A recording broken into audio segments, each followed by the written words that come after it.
In this video, we're going to chat about light sources. What are they and how creators can utilize them to bring their Roblox experiences to life. Okay, so light sources are local lighting objects that you can customize within the 3D space. For example, if you want to illuminate a cave, you can use light sources like lamps, torches, spotlights, and even TV screens to create the desired effect. Unlike global lighting, which comes from natural sources like the sun or moon, local lighting is emitted from objects within the environment itself.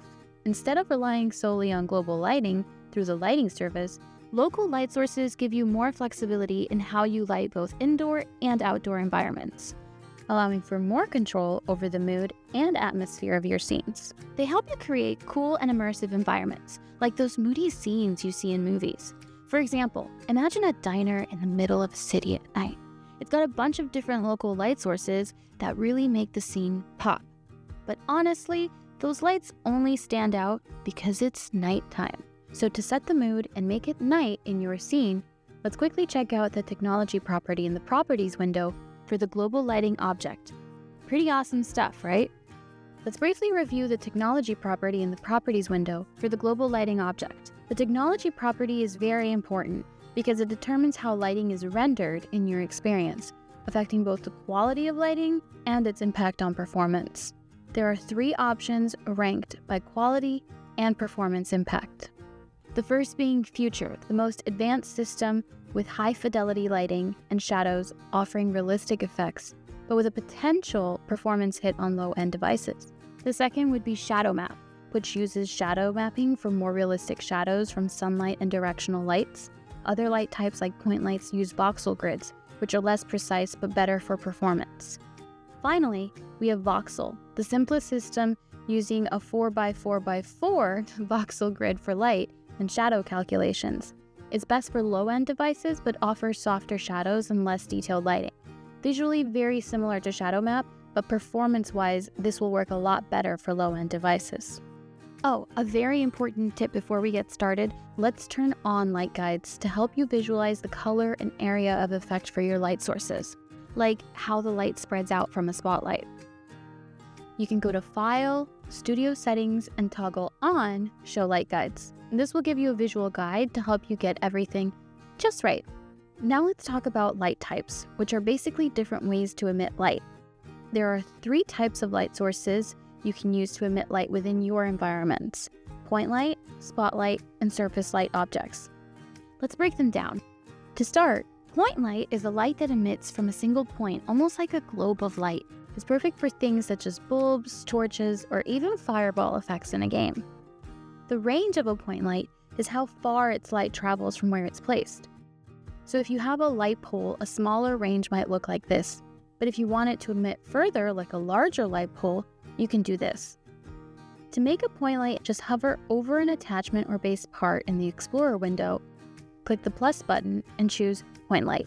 Then adjust the range to get it just right. Another type of light is a spotlight. A spotlight emits light in a cone shape, like a flashlight or street light. It's great for things that need directional light.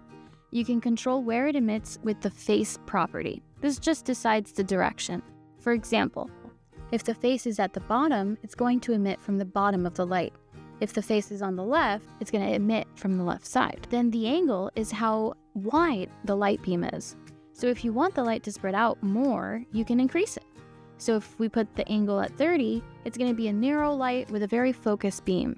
But if we change the angle to 75, it's going to be more widespread with a broader light. To add a spotlight, hover over your part, click the plus button in the Explorer, choose Spotlight, and adjust the face, angle, and range to get the look you want. Finally, we have a surface light. It emits light from the surface of a part, like a TV screen or a billboard.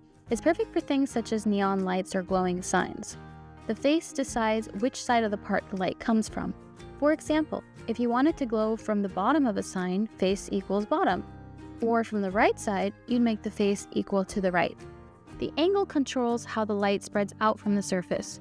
So a 0-degree angle means the light shoots straight out, but a 180-degree angle means it makes it spread out more. So for example, if we set our angle at 0, we're going to have direct light and no spread. But if we change the angle to 60, we're going to have a wider spread and a softer light. To make a surface light, hover over your base part in Explorer, click the plus button, pick Surface Light, then adjust the face, angle, and range for the perfect effect. Now that we've covered the 3 light types, let's dive into the shared properties of all lights, such as color, brightness, and shadows. Here's how they work. Color. This is the color of the light. You can make a light emit red, green, blue, or really whatever color you want. You can really go wild here.